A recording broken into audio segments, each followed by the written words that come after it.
Hello everyone and welcome back to my channel. My name's Rhiannon and today I'm giving you guys my January book haul.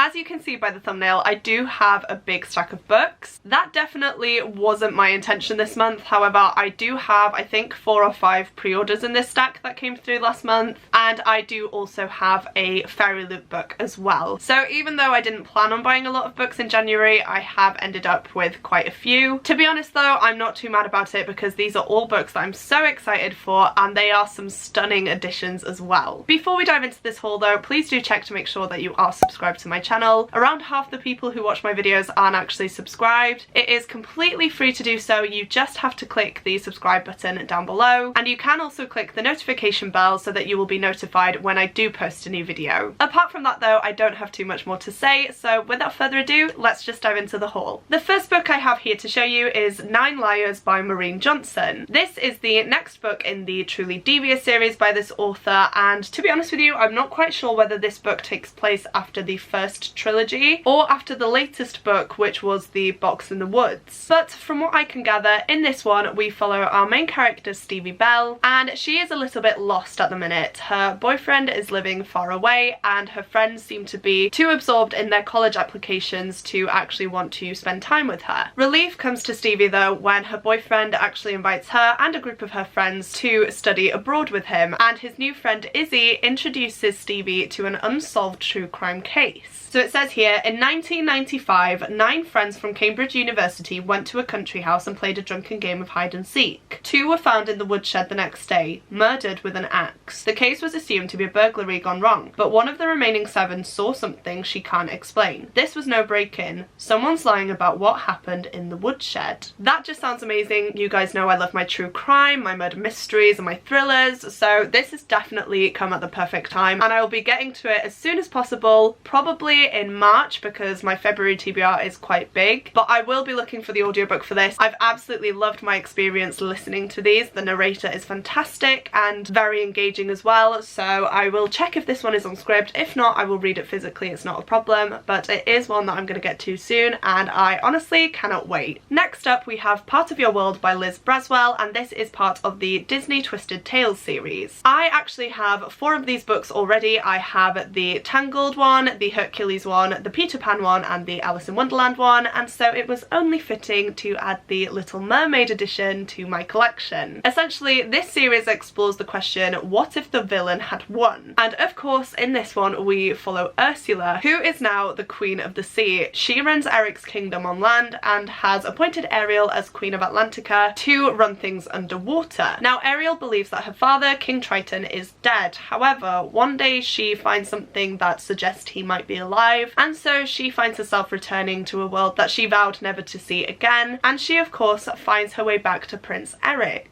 When Ursula finds out that Ariel has resurfaced, she then threatens to destroy both land and sea, and so once again it's up to Ariel to try and defeat this villain and save both her home and Eric's kingdom as well. I'm not hoping for too much out of this book. From the reviews that I've seen, they're not the best written things ever, but who doesn't like a bit of Disney fun in their lives? I think these are going to be a good little escape, and even though I'm not sure when I'll get to this one yet, I'm very happy to now own it, as The Little Mermaid is one of my favourite films. The next book I have here is Hellbent by Leigh Bardugo, which is the second book in the Ninth House duology. Now I can't tell you too much about this one unfortunately because it is the second book in a duology. However, Ninth House is a dark academia book in which we follow our main character Alex Stern. She is involved in a very serious crime, and as a result of all of this she finds herself being offered a position at Yale University, and she is tasked with monitoring the activities of Yale's secret societies. When a girl is murdered, Alex won't accept the answers that the police are giving her because she knows that the secret societies are far more sinister than anyone could have imagined. They tamper with forbidden magic, they raise the dead, and sometimes they prey on the living. Now I read Ninth House a few months back, I really enjoyed it, and so of course I did have Hellbent pre-ordered. This is one that is actually on my February TBR, so I cannot wait to start it. And if you guys want to know my thoughts on this book and the rest of the books in this haul once I do start reading reading them, I have started filming weekly reading vlogs again where you can see what I think of the books in real time as I'm currently reading them. So again, definitely make sure to click the subscribe button to make sure that you don't miss out on those videos. But yeah, I am very excited for this one. I can't wait to see how it all wraps up because I feel like the first book could have been a standalone, and yet there were so many things that still needed to be explored. So I'm very happy to be getting to this one this month, and I can't wait to see what I think of it. Next up, I have two editions of the same book here, and I think you guys will be able to guess which book this is. If you think you know, pause the video and let me know down in the comments. But of course it's Chain of Thorns by Cassandra Clare. This is the standard edition. I have the collector's first edition here, which is beautiful. I absolutely love the covers of all of the books in this series, and it also has this artwork on the end pages. And then here we have the Waterstones exclusive edition. I still need to take off the sticker, but this is just beautiful. Again, I have the first and second books in this edition. I actually have all the Waterstones exclusive editions for Cassandra Clare's books.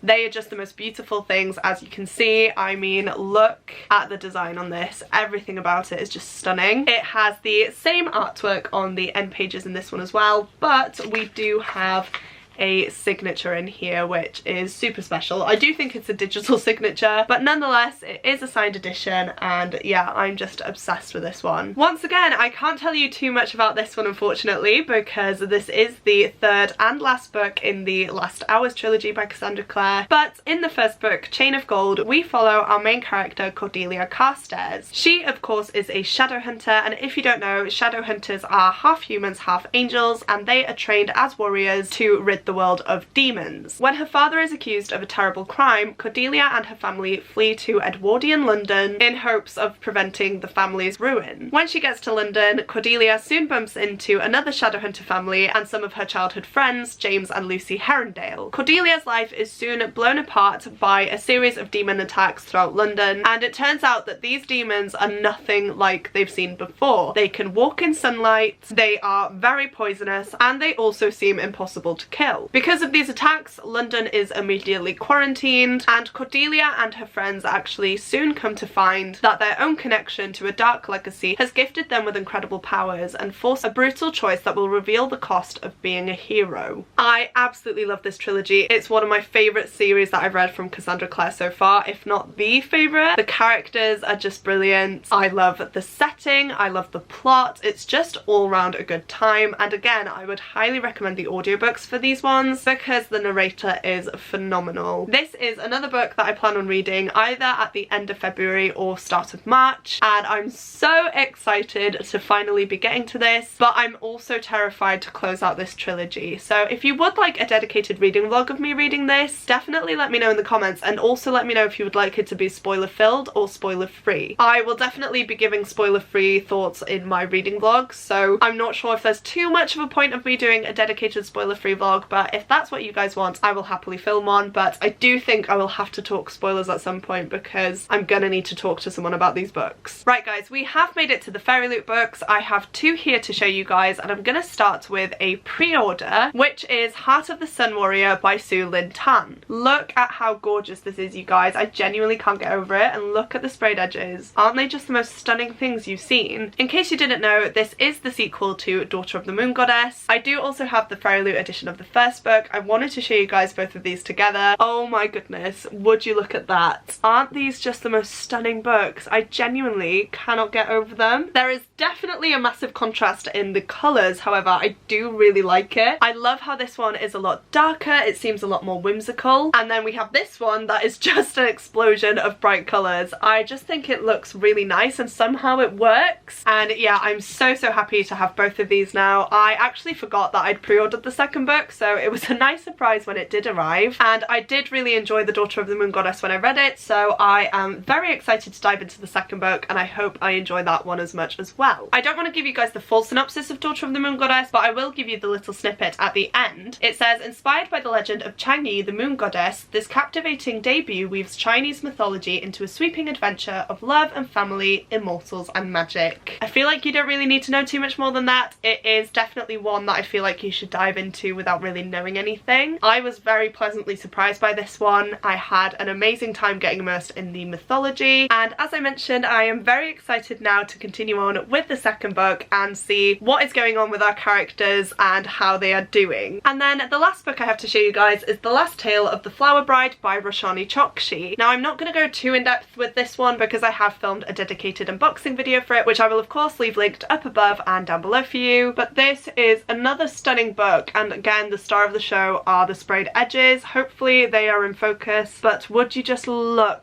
at the design, you guys. Literally one of the most beautiful things I've ever seen. I didn't know that it was possible to have this sort of thing sprayed onto book pages, but it's beautiful. I'm definitely here for it, and I just love the overall aesthetic of the book itself as well. Once again, I won't tell you too much about this one except for the little snippet. It says, combining the lush, haunting atmosphere of Mexican Gothic with the dreamy enchantments of the invisible life of Addie LaRue, The Last Tale of the Flower Bride is a spellbinding and darkly romantic page-turner about love and lies, secrets and betrayal, and the stories we tell ourselves to survive. Again, sounds like an amazing book. It's one I desperately want to read, so hopefully I can fit it into one of my TBRs soon. I feel like it is one that I should love. I'm hoping that's the case at least, because it's just a stunning book and I would love to keep it forever. And Roshani Chokshi is an author that I've read from before, and I do like her writing style, so this should be a good book for me. It's also a short one, so I should fly through it, and yeah, I'm very glad to have received this in a Fairyloot box, and I can't wait to get to it. So there we have it, guys. These are all of the books that I bought in January. As I mentioned, a lot of these were pre-orders, but I'm so happy that I did go ahead and pre-order them because I had a nice surprise as soon as they arrived, and as you saw, I'm excited for each and every single one of these, and I do think it's a very good stack of books. If you have made it this far through into the video and would like to let me know that you're still here, please go ahead and leave me some orange emojis down below. Now this doesn't necessarily have to be the fruit, it can be any orange emoji of your choice. I feel like a lot of these books are very neutral, and then we just have the pop of bright orange throughout. So yes, if you have made it all the way through but don't have anything in particular that you would like to say, please go ahead and leave me that emoji now. As well as that, please don't forget to click the like button if you like this video, and the subscribe button if you'd like to see more content from me. Thank you guys so much for watching. It truly does mean the world to me, and I will see you soon in my next video. Goodbye!